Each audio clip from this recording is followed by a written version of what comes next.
Hello and welcome to Two Ways Happy Hour. I'm your host, Meghan McCain. It is 5 o'clock on a Wednesday. There's a lot happening here in Washington, D.C. This is a reminder to please raise your hand to ask a question. If you're new to Two Way and you've never raised your hand before, check the Zoom chat for instructions. We'd love to see some new faces and answer some questions. Someone just said, I need some espresso. I just got it started, Richard Beck. Chill out. Just got started. I was reading my notes I have to read to make sure you guys ask questions. Okay, first and foremost, I'm so excited that I have two guests on that also happen to be friends and in-laws of mine. First, we have Emily Domenech, who is a former senior advisor to Speakers Mike Johnson and Kevin McCarthy and is currently SVP at Boundary Stone Partners. Also my sister-in-law, as I mentioned before. You can find her on X at Domenech. And then we also have my friend Billy Binion, who is a reporter at Reason Magazine, and you can find him on X at Billy Binion. Thank you both so much for taking time tonight. Like I said, I feel like this show right now is just like my friends. I'm having like friends on at 5 o'clock to go live on the internet with me. So thank you both so much for taking time tonight to join me. Yeah, thanks for having me. Okay, first and foremost, the thing everyone's talking about with me, I don't know about you guys, is if there's going to be a potential government shutdown. Yesterday, Speaker Johnson successfully orchestrated a House vote to pass a 6-month funding bill that would prevent the shutdown at the end of the week. But over the past days, Trump and Vance have pressured undecided Republicans to get the bill through the House. I believe I just read that your old pal, Rand Paul, is not going to be voting for this. Is that correct? Do you have any gossip on this, Emily, from any of your friends on the Hill? I hate government shutdowns. I hate when they close the zoos. I think it's bad. I do. I hate those pictures of like kids trying to see pandas and they can't get in. Like, I don't think anything's accomplished. If you and I don't want to go to work, we can't just shut down our companies. Any thoughts on this and any gossip you can share, Emily? Okay, so first thought is I think it's incredibly impressive that Speaker Johnson was able to pass a CR with only Republican votes. I have worked in politics for decades, and I cannot remember the last time that happened.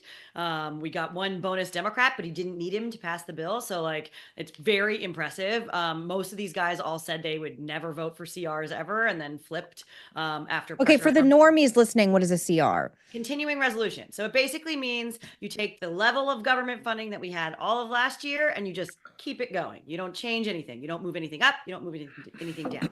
It's not the best way to do business. It's not the best way to fund the government, but oftentimes it is the only way you can get past when you have frankly gotten to a stalemate in those sort of four corners, which is like House Democrats, House Republicans, Senate Democrats. They're all supposed to get together and come up with a bill.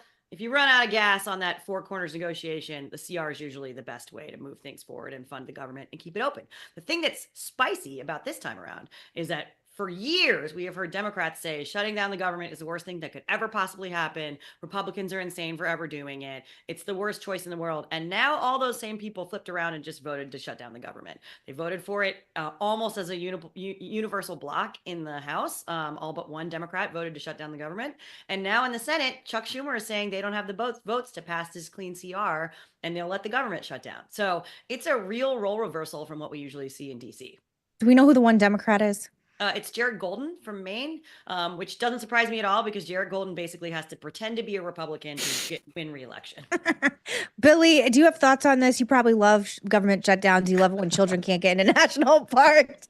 I'm just teasing. But, you know, as a libertarian at Reason Magazine, I mean, Rand Paul is saying he's going to vote against it. I mean, how do you feel? I really hate government shutdowns. I really do. I would just say my one strong opinion on this, I don't know if you guys saw that Rep. Thomas Massie voted against Massey with Massey, y'all. Yes. And I mean, the one opinion I have really is that, you know, Trump, after Thomas Massie, who is a Republican but very libertarian leaning, Trump went on Truth Social, I think, and basically was like, this guy needs to be primaried for voting against my continuing resolution or whatever.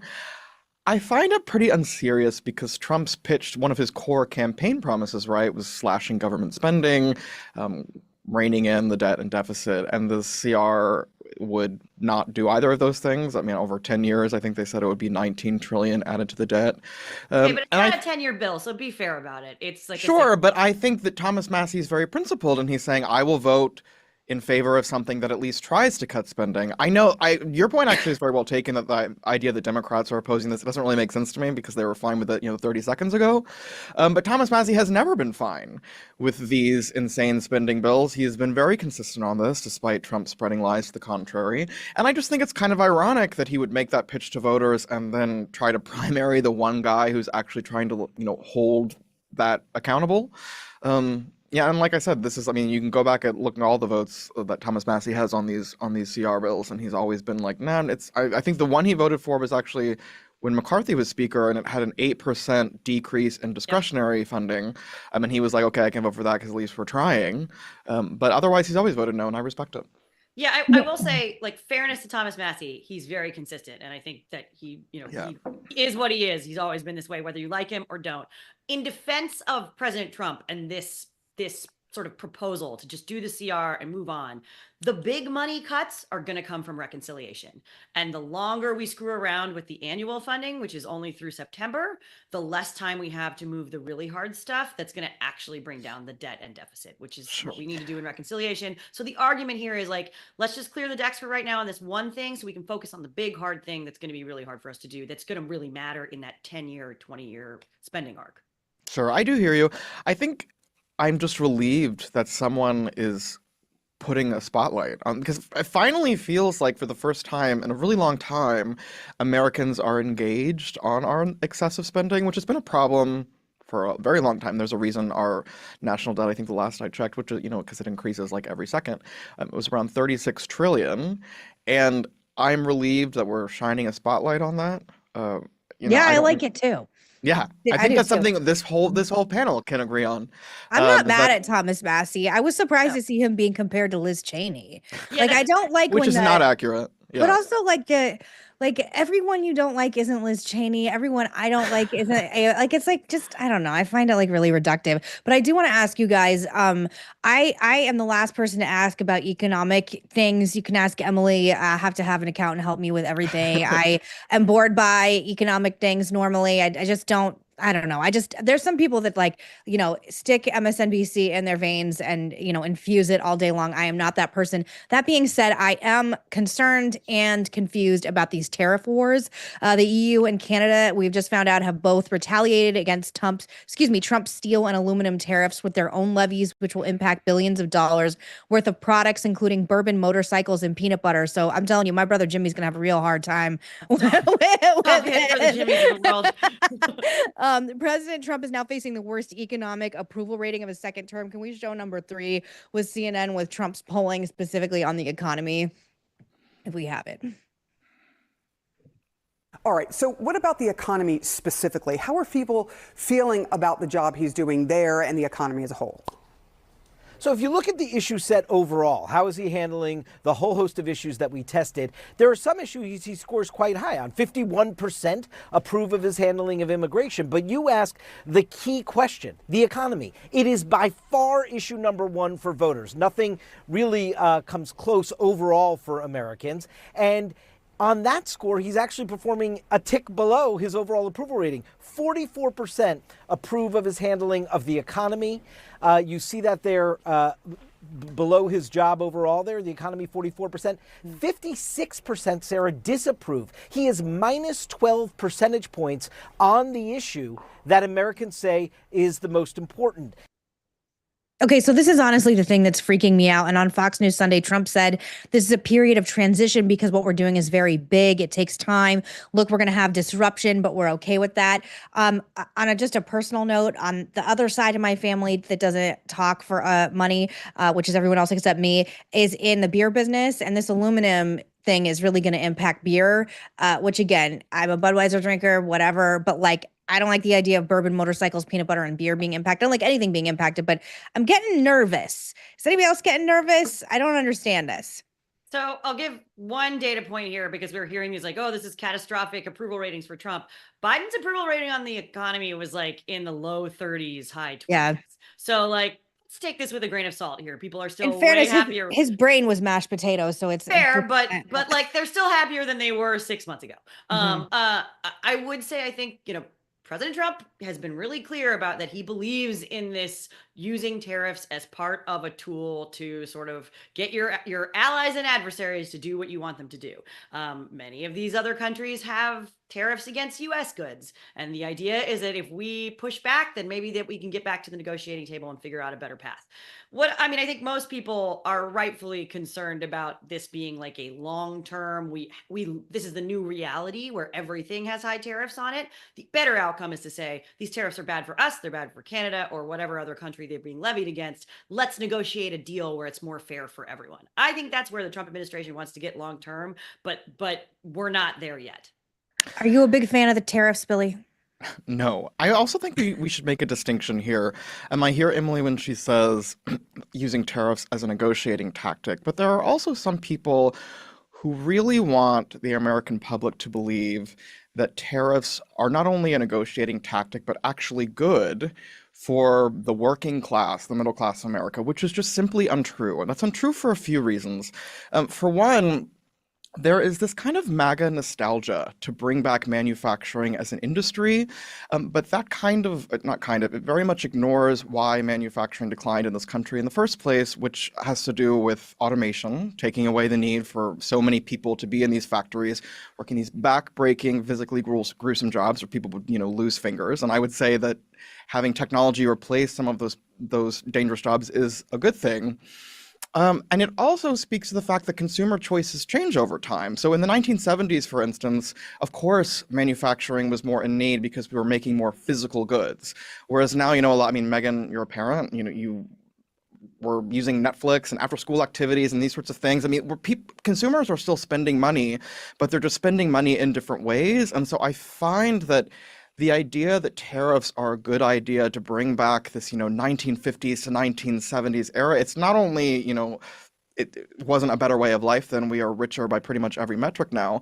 It's also just not really based in reality. And I'll add another thing. Tariffs, for instance, you mentioned the steel and aluminum tariffs. Those make manufacturing of the production costs much more expensive.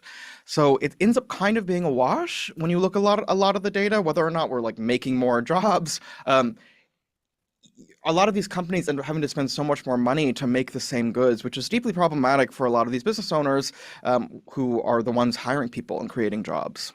Well, sorry, go ahead, Emily. I was gonna say, if you want to be talking about the end goal here, which is bringing back manufacturing, some of that you have to address through the regulatory process. And why is our energy more expensive? Why do we have environmental laws that make it hard to build factories? How can we address that so that we can be more competitive? You can't always price change your way out of that. Sure, and I'll just add one more thing. The idea that people, even really want to work in factories these days, it's simply not the case. If you actually look there's some really interesting data about shipyards having to compete with nearby fast food stores for workers.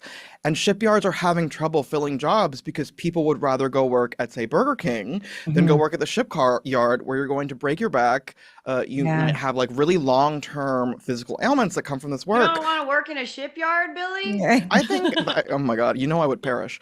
That would be good reality television, watching me try to work in a shipyard. I don't want to do that either. And I think it's very understandable that a lot of these jobs, it's a modern miracle that we have automation. That doesn't mean I want those people to be unemployed. It means they can go do other things that don't require them to have really long-term negative consequences. Also, not to be like this, but I have friends who have worked at both Chick-fil-A and Starbucks, and I know they have amazing benefits when it comes to things like health insurance and college benefits. So I totally understand that. Okay, I think we have a first question coming in for Billy or for Emily. I also want to say maybe I naively thought that, hi, Ray, it's nice to see you. Ray is a friend of the show. Ray, this is Emily and Billy. Ray, I'm the first person to say that I thought the economy would start moving in a different direction faster. Maybe I'm just naive and I don't understand this well enough, but I have a friend that works in luxury fashion, and he told me that his sales are 40% down this year already as compared to last year. And I always think luxury fashion, and excuse this vulgarity, but attendance at strip clubs is a good indicator about the economy. That's not something original thought to me. It's something I was told about 10 years ago after the 8 economic crash, excuse me. So I just want to know from you, that would be 20 years ago. Shit. Okay. Anyway, but I want to know from you, what do you think of all this? Pro-tariff, anti-tariff? What do you think of all this? I'm anti-tariff, and I also think that we're asking the wrong people to weigh in on this. We're asking people like us to discuss tariffs. We're asking people like the folks in Washington, D.C. to discuss tariffs, but we are not asking the people that the tariffs affect. So, for example, I'm in a discussion group here. I'm in Ohio. I'm in a discussion group, liberals, conservatives. And when you talk to them about tariffs, even the conservative, the most conservative of conservative MAGA folks are like, stop the tariffs. And these are working class people that voted for Trump because they're worried about the prices that they are going to have to pay. They hear Trump say, no, no, no, tariffs aren't, you're not going to have to pay for tariffs. And then they go to the store and all of a sudden they're paying literally in the Dayton, Ohio area, $7.39 for eggs. It has nothing to do with tariffs, but they equate the two. And by the way, I got to say, I did not plan to raise my hand this early. I was actually going to wait for the BLM discussion if you get there. Or the let's stay for that. Are you ready to move on from this? Are we good? No. The reason I raised my hand here was because there was a lot of information in the chat about bourbon. And people confused about why the tariffs in Canada would impact people here. Now, I write, in addition to doing all the other journalism writing that I do, I write a lot about bourbon. I've got 400 bottles in my private collection. So coming to your house, Ray. Yeah, everybody's welcome. So here's why it impacts the United States and why the Kentucky Distillers Association is completely freaked out about this. It is true that Canada only imports about $43 million of American bourbon every year. But distillers in the United States, bourbon distillers in the United States are now in a downturn. They have got bourbon backed up in their distilleries that they've had sitting there for literally 10, 12, 15 years that they can't sell because the market has gone into a downturn. They fear that if they cannot sell that bourbon to Canada, if people start pulling back on orders, which they've already seen that they've done, that's going to clog up their warehouses more. They're going to lose money on the bourbon that's sitting there, which is very expensive. The economics of bourbon, I'm not going to get into. And it's going to force them to start laying people off already in Kentucky. Some of the largest distillers, like Brown-Forman, for example, they're already laying people off because they're scared to death about these tariffs. So that's the trickle-down thing of this. And yeah, that's the history of that. And I'm going to be quiet until you get to the other subjects. No, first of all, I appreciate your insight on that. I did not know any of that. And obviously, as a bourbon connoisseur, you're paying attention to that. I do think if it starts impacting things like that people consume in everyday life, it's going to be a very bad thing. But you brought up, you wanted to talk about BLM. I want to talk about this as well. So stay on here, Emily, Billy, and Ray. I want to show this picture, number 6, Black Lives Matter Plaza, which is, for people who haven't been near DC, it was like this giant street right outside the White House that was erected in 2020 following the murders of George Floyd and Breonna Taylor. The project was part of DC America's 2050 mural scheme, where students and artists will be invited to create new murals across all 8 wards. It will reportedly be renamed Liberty Plaza. We can see the before and after pictures right here. See how huge it is? And for anyone who lives or been to DC, it was right outside PJ Clark's and Hay Adams. I can remember when it was first put up during, the dystopian era of 2020, just being shocked at how enormous it was. This to me is the signaling, like the metaphorical signaling that the Black Lives Matter movement doesn't have the sort of apex place in our culture that it once did. Maybe this is just a Trump administration thing. I was against having it put there to begin with, just because I thought the politics of Black Lives Matter were so caught up into things other than Black Lives Matter, the pro-Palestine movement, conservatism, so many other things got sucked up into it like a giant black hole. Any thoughts? Billy and Emily, you live in DC. Ray, I know you wanted to comment on this as well. Emily, do you want to kick it off? Yeah, I mean, I think you heard it from Mayor Bowser. She sort of said, look, we're going to take it down because it's becoming a distraction to us being able to move forward in the city.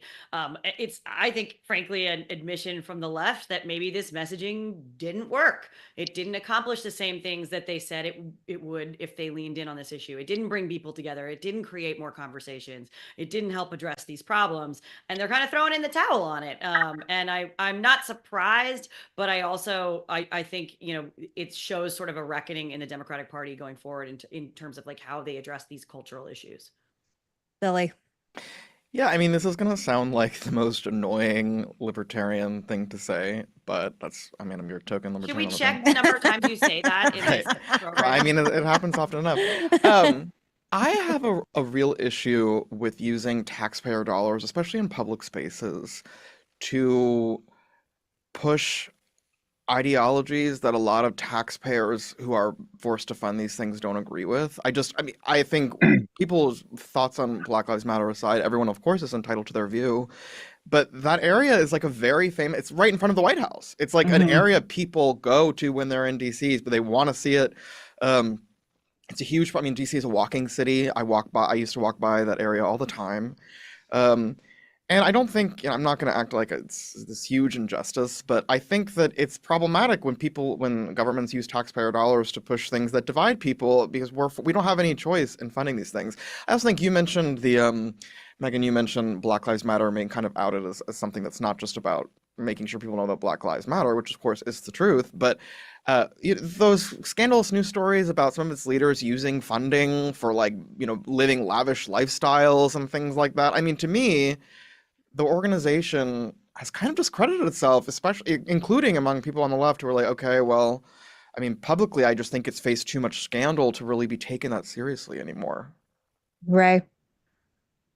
I actually, first I'll say I completely agree with Billy. I think this is going to get uh, more press than it deserves. What this really is this one congressman in Georgia who was able to threaten removing funding if DC didn't remove the mural. But context is important, right? Over the last 3 or 4 years, cities across the country, whether they are conservative cities that have BLM murals or liberal cities that have BLM murals, are simply not replacing them because one, cities have to reclaim the space, and two, the artists who put them up don't really have the time or want to put the effort into repainting them. I don't think that means that anybody is throwing away the towel because you can get rid of the mural, but you can't get rid of the idea. And the idea is still extremely important. It's still there. It's still. I also agree, by the way, that the BLM organizations did immeasurable damage to the BLM movement. Frankly, they should be ashamed of themselves.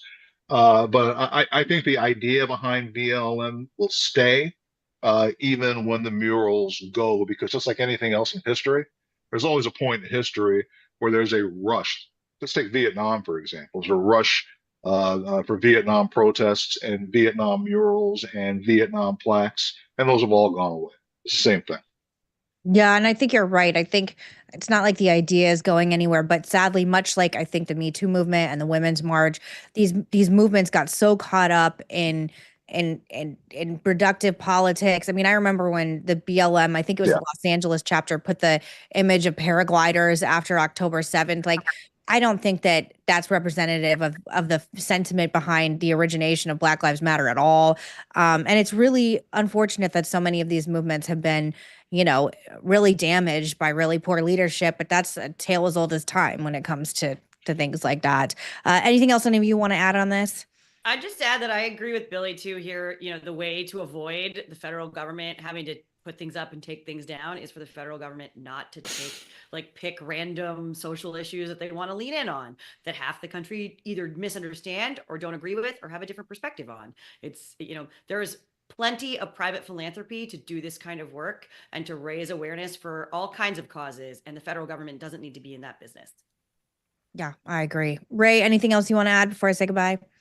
Yeah, just one more anecdote, and then I'm going to listen for the remainder of the show. You can also stay, Ray. We love talking. I'm going to stay. I'm not going anywhere. I want to. I mean, stay on the camera.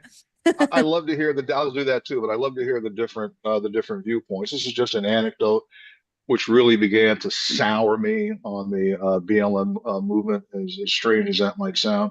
I actually wrote a column at one point questioning the direction of the movement. And among one of the comments I got back from somebody who was big in the movement, the comment was Black Lives Matter, but obviously yours doesn't. Oh my God. It was one of actually, it was not as bad as some of the other things that I've heard, but it was one of the People things that are, really got, it's one of those things that just got me going, my goodness, what is wrong with people? Honestly, people on the internet are the worst. They say the worst things without any sense. wait, of speaking of the worst things on the internet, I wasn't going to show this, but I changed my mind since we're talking about the worst things on the internet. Can you play clip 1? We're all going to react to this. Can't wait.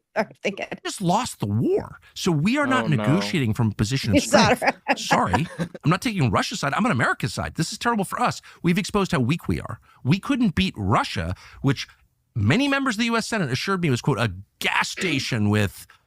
That was McCain's line. What a fucking idiot that guy was. What an idiot he was. Low IQ. I knew him and I liked him, but he was like an idiot. A gas station with nuclear weapons. Really? So sorry with the language. So I just wanted to show you that there are worse things that can be said and people are discussing on the internet. And I also want to say, I'm going to put one more question out to you guys. Tucker Carlson wrote some of the most glowing profiles of my dad that exist ever. He worshipped him in the year like 2000, I think around 2008 too. Obviously times have changed egregiously since then.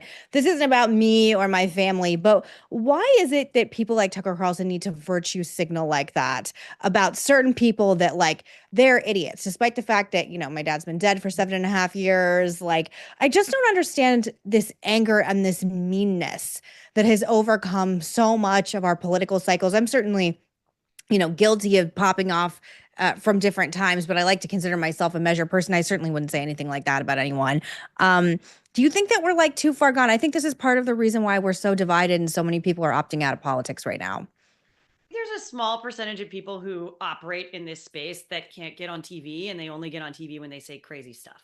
So they're incentivized to continue to say crazy stuff because that's how they get attention. And I think, unfortunately, that exists on both sides of the aisle. You know, we used to talk about it when I was in Congress. I worked for a long time in the Texas delegation, and we'd always joke that, like, I've got my crazy on the right and you've got your crazy on the left, and they kind of balance each other out, and we just have to let them do their thing and move on with our life trying to actually govern. And we see that on social media too. Like, the craziest people get a spotlight, and that's how they get attention. Anything you want to add, Billy? Yeah, I mean, I will say I like to think that people are getting at least a little desensitized to, or they're tiring of it. Desensitized is not the right word. I mean, we are definitely desensitized to it. But like, for instance, when you think back to like cable news in the 90s and early 2000s, when, you know, Ann Coulter would go on and just be really vicious and Oh, thank you, Ray. Sorry, they just popped him off. Thank you so much, Ray. Appreciate it. Go ahead, Billy. Well, and it was just so novel then. People were just so shocked. That basically you would go on TV and say things like that were just like so cruel. But now it is almost so ubiquitous that I think it's one of the reasons why a lot of people are tuning out. Like a lot of people around our general age, I mean, you talk to them, no one watches cable TV.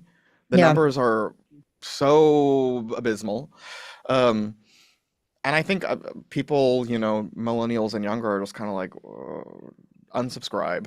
Also, there's so shout out to Chris Cuomo for saying jack shit and just sitting there, Yeah. spineless as ever, my What a friend. douche. Spineless, I know, spineless as ever. I also think it's like we're over it because we get it all the time from just like random people in the mix. Like, I don't look at my Twitter replies because it's full of people calling me fat and like being mean and like saying, like, they're everywhere. It's true. And it's just a part of life. I think the thing I worry about is I just don't want us to get so desensitized. And there's nothing I can do about it other than like how we all conduct ourselves. But it's just everything is getting so much meaner. But I'm going to be a little mean right now and completely contradict myself. Gavin Newsom is on an apology tour. And he is doing like these podcasts where he's having a bunch of conservative guests, including Charlie Kirk, Steve Bannon, Mark Levin, I think. I'm sorry, Michael Savage. And he made news because he came out against trans athletes in women's sports for the first time ever. He said plenty of time in his career to come out on the side that Emily and I are on the side of. I actually don't know your position, Billy. And he's obviously attempting to rebrand himself for a 2028 presidential run. I said this on Monday. I'll say it again. I'll vote for AOC over Gavin Newsom. I would vote for a brain in a jar of blue water. I would vote for anything. He scares me. What he's done to California scares me. He's turned LA into a sewer. I think he's a bad, crazy person. Is this rebranding going to work? And is he using conservatives to get there? I mean, I think he and Pete Buttigieg are both trying to like play out of the same playbook where they're like, look at us, we're just normal guys and ignore everything else. No one with veneers is normal. The average American's buying it. No one is buying it. And I think you make a great point about like you'd vote for AOC. At least she's authentic and I know what I'm getting. Like, yes. I'd much rather have an enemy who I can say, like, let's have a debate. Let's fight it out. Let's see who wins on the votes on the floor, rather than someone who's going to say one thing to your face and another thing behind your back. And I think the American people are in on this. They look at this kind of stuff and they see it as not being authentic and just following the winds of, political change. And I don't think it works. Billy, do you think Newsom 2028 is a realistic thing? I think he's probably gunning for that. I mean, I lived in LA, as did you, and I lived in LA when he was governor. Condolences, y'all. And yeah, and you were like traumatized from it. No offense. I hated it. I mean, it was one of the worst. I don't mean to sound over dramatic, and obviously it's not all about politics, but it was genuinely one of the worst periods of my life. And part of that is because there was this, inverse relationship between how beautiful and breathtaking California is and how horrifically it is run. You pay so much to like live in a place. I mean, LA obviously it also comes down to local law as well, but it's totally falling apart. I will never forget. I had this moment in my mind that was kind of like, okay, I guess I need to leave this place. I was on my way to CVS and I was sitting in the car. And I looked to my left and I was still outside of my apartment building and the sidewalk in front of it was like up in flames, like huge fire. Literal dumpster fire. God. Right. And they had the homeless encampment that lived outside of my apartment had set the sewer on fire to kill the rats. And so as I'm looking, I'm like, oh, that's what is happening. The rats run out and they play whack-a-mole with shovels. And I don't mean to be glib about this. I think homelessness is a complex issue. I empathize with people who are struggling like that and will take someone smarter than me than to figure out how to fix it. But under the policies pushed by people like Gavin Newsom and Eric Garcetti, you've seen like an explosion of it in a very short period of time. I also lived in California during COVID when Gavin Newsom had the audacity to place these. LA specifically was the farthest behind the entire country with getting our freedom back. And he was going to the French Laundry, this tiny little restaurant, if you're actually worried about airflow. And catching a virus. Can you also, the restaurant that costs like 25 grand. Yeah, right. Isn't that like one of the most expensive restaurants in the world? I have not been there. I haven't either. And I'm sure it is very expensive. I just couldn't believe, that was such a dark time for so many people in LA and it's been so far. I mean, I can't believe it just hit 5 years, which is insane. But, we were so slow to get I still was living under a stay-at-home order where I couldn't get a haircut in February of 2021, so almost a year after this has happened. And part of that came from Gavin Newsom. And it did come from Gavin Newsom.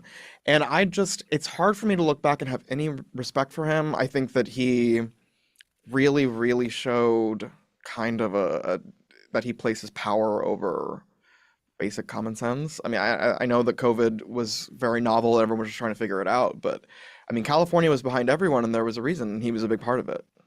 I have very few true gifts in my life. One of them is having very strong instincts that tend to be accurate about politicians. I said from day one, Tim Walz is a creep that freaks me out. He's not going to take it to the next level. I'm telling you, Gavin Newsom is a science fiction Bond villain. There is something very dark, very creepy. Like, I think he would really take America to hell. Like, I would like almost take another term of Trump over. I'm like, I fear what Gavin Newsom has done. And again, like I've been to LA in the past year and it's a sewer and it's a gorgeous city, like you said, that has the 5th largest economy on the planet. California does. There's no need for it. And I almost feel like my friends in LA are gaslit so badly that they think I have to live like this. Like I don't deserve better than this disgusting sewer that is run into the ground by progressives. And that's all I have to say about that. And I can't wait until next week when he has another right-wing figure on to try and make him act like he actually gives any fucks about Right. Republicans or conservatives saying, because he does not. Someone asked me, they were like, what do you think of his new podcast? And I was like, well, you know what? I understand that governors have time to do multiple things, but like How does I he have have time for such right. Yeah. I have such negative and it's such. I was like, fix your state. Why are you interviewing conservative Yeah. right wing influencers? You need to just be like making basic changes I also to like make life more livable for the many people that are suffering. This kind of That's true. propaganda stuff is also so like authoritarian. Like that's the kind of thing I would expect in like North Korea, where your country's you're going to shit, and you're like out there doing your PR campaign. Like that is essentially what he does. And I I think it's our job, like as conservatives, to hold these folks accountable for the terrible, often authoritarian positions they took in the past, and be honest about them when they try to make it all look rosy and send it away. I think I'm gonna have to start a I Hate Gavin Newsom segment on the show where we just spend a segment talking about how much. Oh my God, I could write such a literally, long list. I worked for a Californian. I know all about it. Yeah, exactly. I think we have another question. Is that correct, Ashley? We have one more question coming in. Would you like to ask Emily? Hello, Hugo. Hey, How are you? what's going on? I'm doing well. Thank you for joining Can you us. hear me? Yes, I can hear you. Would you like to Okay, ask great. me, Emily, or Yeah, Billy a well, question? the first thing I wanted to say was that regarding people's attitudes and inability to converse, keep their cool, name calling, all of that stuff. I've with all my liberal friends, I've just started kind of going along with what they're ranting about, because they're always ranting about Trump. And then I say, well, you know, what's really helped me is two-way.tv. So every single day I'm posting that. And then the other thing I wanted to say was, and congratulations on your show. I love it so much. Thank you. Just episode 7. I appreciate you watching. So the other thing I wanted to say was, isn't not voting for the CR, as far as the Democrats are concerned, isn't that the only thing they have in their playbook right now? That's an Emily As question, far a as Billy taking question. a stand. Yeah, I think it is. And I think they're getting a lot of pressure from folks in their sort of progressive base to push back against, Trump and Doge and the sort of cutting of, federal employees and things like that. The irony is what happens when we go into a government shutdown is every agency has to go through their employees and decide who's essential and non-essential. Like, why don't we just write a list for Doge of who to fire? If you're a non-essential employee in the federal government, why does your job exist in the first place? So like, it's a bizarre turn of events where like, yes, it's like a procedural tool they can use to push back against the Trump administration, but it kind of accomplishes the goals of fiscal conservatives in cutting spending from the federal government. So I don't think it's going to play the way they really want it to. No, that's a good point. I know that Fetterman's going to vote for it. Is there any way that he's going to be making phone calls to other senators saying, "Hey, come on"? I'm sure he will say it. He certainly has taken a lot of positions that have made his colleagues on the left angry with him. I think he's really trying to respond to the electorate in a way that's really smart for his long-term political future. I'm really curious to see if the Senate Dems really have the stomach for a government shutdown. Like, I know conservatives, they love shutting down the government because they love stopping spending from going out the door. But these guys, their entire brand is that federal spending is amazing. Like, they were out there singing "We Shall Overcome" about firing probationary employees. Like, this is their whole brand. Shutting down the government isn't something they're super comfortable with. I wouldn't be surprised if they chicken out. We just got those pandas back here in DC, which I'm just saying you can't visit them if the government shuts down. Exactly. And like, Republicans have way more stomach for this. We have sat and lived through multi-week shutdowns before. Democrats are going to fold like paper. Like, anything you want to add, Billy? I mean, I'm never worked on the Hill, so Emily's definitely the one to defer to there. I always just assume that kind of thing is just like we're just gonna do whatever the Republicans don't want to do. So that kind of epitomizes our two-party binary politics. Thank you so much for joining, Hugo. Appreciate it. Okay, I want to switch to a little pop culture question, if you guys are okay with that. So I don't know if you guys have paid any attention to the Disney Snow White scandal, which I'm mildly obsessed with. Yeah. Okay. So for people that don't know, the star Rachel Ziegler originally, she became very political, and she basically like trashed the movie and said that the story of Snow White is archaic and she doesn't need to be saved by a prince. Meanwhile, she is cast as Snow White. The Hollywood premiere of Snow White this weekend will be a scaled back version of Disney's usual red carpets. The dozen of media outlets usually invited to interview the cast are not going to be in attendance. The audience for this movie, there's no audience because liberals hate Gal Gadot, who's the other star, who is a Israeli, very famous, very beautiful actress who's a supporter of Israel. And conservatives hate the woke casting of Rachel Ziegler, who is a free Palestine person. And Trump supporters also blasted Ziegler for her reaction to Donald Trump when he won. And she said, "May Trump supporters and Trump voters and Trump himself ever know peace."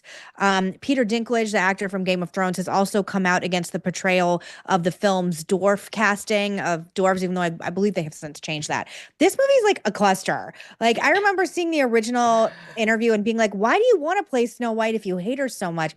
Personally love Gal Gadot. I think she's like incredible and beautiful and Wonder Woman, right? Yeah. And so I think it's sad that people are taking that out on her. There's a very awkward moment of the two of them walking out to introduce an Oscar, and they look like they just hate each other. Like, their body language says it all. Feel free to look it up.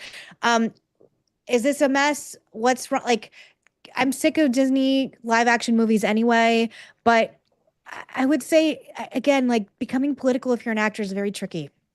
Yeah, I mean, I think people are getting tired of sort of like the Hollywood elite influence in politics. They brought out all of their best players for Kamala Harris, and it didn't work to land her. She performed worse than Joe Biden. So I think there's some of that sort of like, we're tired of hearing actors and actresses preach at us about this kind of stuff.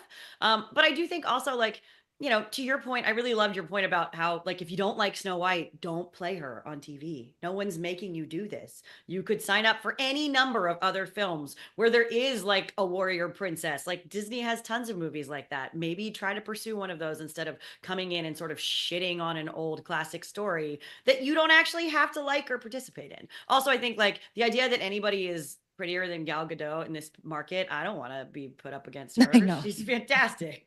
Like, I know it is weird. She's supposed to be like the ugly queen. The fairest of them all. Supposed to be uglier. There's no way. Like, it's tough. So I also think you're right that like the live action remake is kind of getting tired of doing it. I will say, my girls love the Little Mermaid one. Little Mermaid one's awesome though. Me too. I will. That one. We protect that one. Anyway, Billy, sorry, go ahead. So I have two thoughts on this. You mentioned kind of jokingly that this movie has no audience, but I think there actually is some truth to that. I was on Twitter earlier, or X, and I found two responses to that article that broke the story about them not having media at the premiere.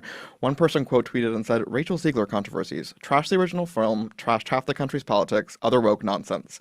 Gal Gadot's is a Jew." And the other person says, God. I mean, he's saying that that shouldn't be a controversy, that she's Jewish and that people are being unfair to her. Twitter's so anti-Semitic right now, I wouldn't be surprised. Anyway, go ahead. Sorry. And then this other person says, another viral tweet, "Gal Gadot controversy. Supports ethnic cleansing and genocide. Believes in ethnostates. Rachel Ziegler's controversy. Skin is brown." So I think it is like the perfect microcosm right now about how certain people in the country seriously are just living in alternate realities. Like that you would read the same story and come away with like one person is 100% the devil and the other person is 100% an angel. It's really fascinating. And I don't know who is going to attend this film, especially for people who are at least politically engaged. I will also say, you mentioned Peter Dinklage's dwarf comment. I wrote about this at the time because I just thought it was so patently absurd. So essentially, Peter Dinklage, who, for people who aren't familiar, is basically the one dwarf actor in this country who's really made it. He had a big star turn in Game of Thrones. He's a fabulous actor. But he went on this podcast. Emmy winner. Yes, and he's great and deserves the acclaim that has come his way. But he went on this podcast and basically was like, the Snow White film is just so backwards. You're going to be progressive in one way and having Latina to play Snow White, but you're still going to cast dwarves in this movie, and portray them as like cavemen or whatever. And for one, the dwarves are not portrayed as cavemen. They live in a gorgeous little Bavarian house that looks like it was plucked from a German village. I love your like gorgeous in the middle of a forest where like birds can talk to you. It's like very picturesque. It's idyllic. Yes. But Disney responded, and they responded by replacing all of those roles with CGI in a live action film. Dwarves have almost no opportunity in Hollywood, almost none. They get almost no roles. And there was a woman, I'm forgetting her name, but she was on one of the reality television shows about people who live with dwarfism, and she's like, a lot of my family members auditioned for that show, and they were so they were going to cast live human beings, which makes sense because it's a live action film. And basically because of Peter Dinklage's outrage, all of those opportunities, 7 roles and, the stand-in, so like multiple Hollywood jobs for people who almost never even get an audition, were taken away from them. And I think it is wild that that was the progressive thing to do. Yeah, I remember that it was controversial because little people in the acting community wanted to audition and potentially have them all. It was so weird. And now though the movie is no longer Snow White and the Seven Dwarves, it's just Snow White, and the reason is because Emily just said they not only CGI'd them, but they don't even want them to be dwarves anymore. They're calling them magical creatures. So it's like Snow White and the 7 magical creatures doesn't exactly have the same ring, so they just made it Snow White. I just think it is wildly contradictory and backwards to think that that's like Peter Dinklage sticking up for his community. I mean, it totally backfired against the people who I guess he was trying to help. It sucks. I really like Peter Dinklage and I really like his career, and I'm really entertained by so much of his work. So I agree. It's terrible. I have had this idea for a long time, and now I'm putting it out in the ether. So, if you steal it, I guess it's on me.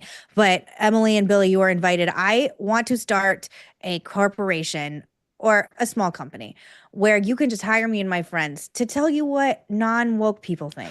That's it. Normal people. I have a libertarian here. I have a woman who's worked on Capitol Hill for a decade. You have me. Just ask me. Ask a non-woke person.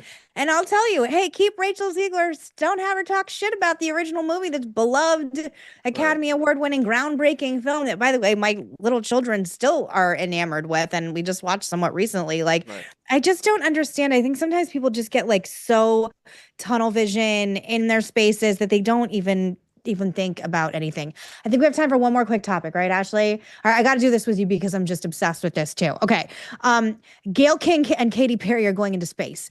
Last week, Blue Origin, the aerospace company founded by Jeff Bezos, announced that an all-female crew for its 11th human flight scheduled for spring includes Gayle King and Katy Perry and Jeff Bezos' fiance, Lauren Sanchez. In a recent interview with Entertainment Tonight, Gayle King said that she's psyched but nervous to go on the space mission. I saw this tweet that said, "This message is for Gayle King, and Gayle King alone. Do not go up in that rocket."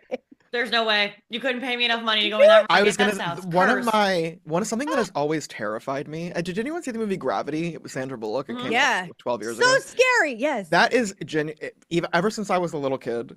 The idea of floating around in outer space could not be less attractive. I don't understand why anyone wants to do it. I'm so fine being on the ground. Emily might do it. Yeah, I mean, I'm not Emily gonna might say do. I'd be tempted. I would be tempted. But also, like, space isn't for tourists. We still aren't very good at it. Rockets explode all the time. It's an incredibly risky place. We don't send tourists up in like fighter jets either, because they're like dangerous pieces of equipment that can go wrong, and you need to know things to be able to survive if things do go wrong. I don't know that I want to be on a crew where Katy Perry is on the crew. I don't want to. I want to put this out in the world because, again, I don't want to jinx anything for anyone. I'm really not trying to do this, but this gives me Last Days of Rock and Roll, Buddy Holly in a plane crash vibe. Just say it. Like, I really think you're putting too many people up in a space capsule. Like, I would so not do this. I don't think they should do this. I feel the same way about this that I did. Megan, you and I texted. Weird juju. Yeah. Nonstop when this happened. Yes. The Titanic expedition. Yes. The little submarine they all went down in. Oh my God. I cannot imagine ever Like there would have to be something, miraculous would have to happen to get me on one of those things. I mean, an Ebola outbreak that got rid of the entire world's population except me and the rest of the capsule. That's what could get my ass into space, but that's it. Yeah, I just remember when that little the submarine was underwater and you were like obsessed with finding it. You were like they heard sounds, and I was like, Megan, they're dead. I missed a hair appointment because I was going through Twitter about the updates. I still cannot get enough. That story and the astronaut space diaper story. Two stories that's a classic one. I will always be interested in for the rest of my life. Okay, Mark Salter is here. I'm sorry, not Mark Salter. Mark Halperin is here.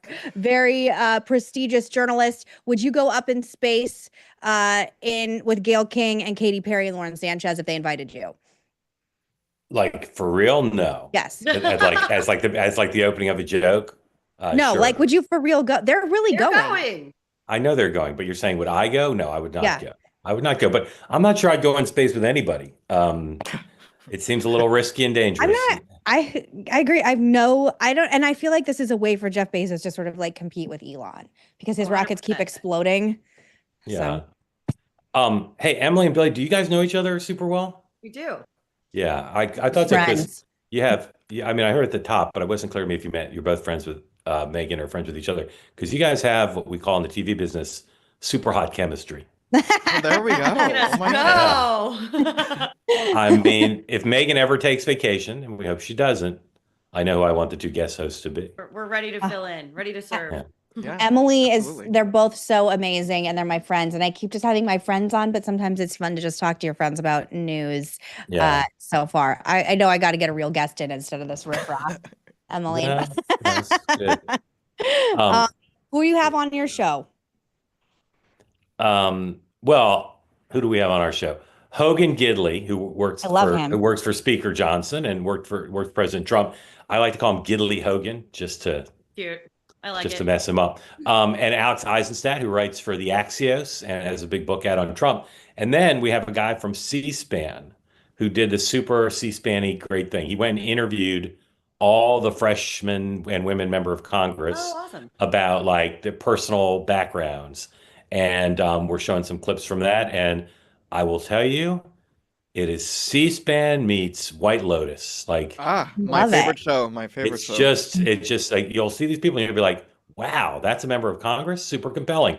How's that for a deep tease for my program? Coming up in only 9 minutes here on Two Way. My favorite C-SPAN clip ever is when Cher called in and she asked this very serious question about veterans. And the guy goes, I'm sorry, is this Cher? And she goes, well, yes. Do we have time for my favorite C-SPAN story? Yes.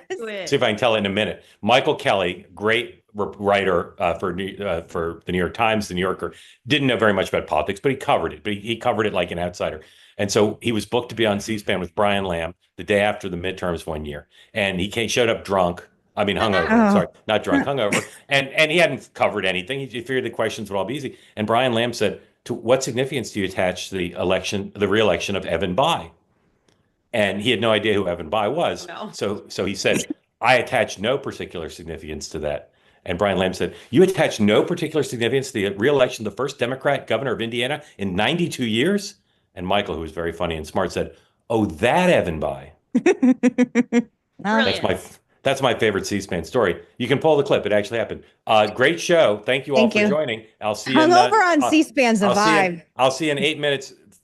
Okay. Stone cold sober, a little dehydrated, but that's the best I can do. Have a great conclusion. Thank you, Mark, and thank you, Emily and Billy. You can find them both on X at Domenech and X at Billy Binion. You can also find Billy Binion's work at Reason Magazine. Thank you both so much. I love you. Thank you so much for coming on. So fun. See you tomorrow. Oh, see you Monday. Sorry. Thanks for having us. See you Monday.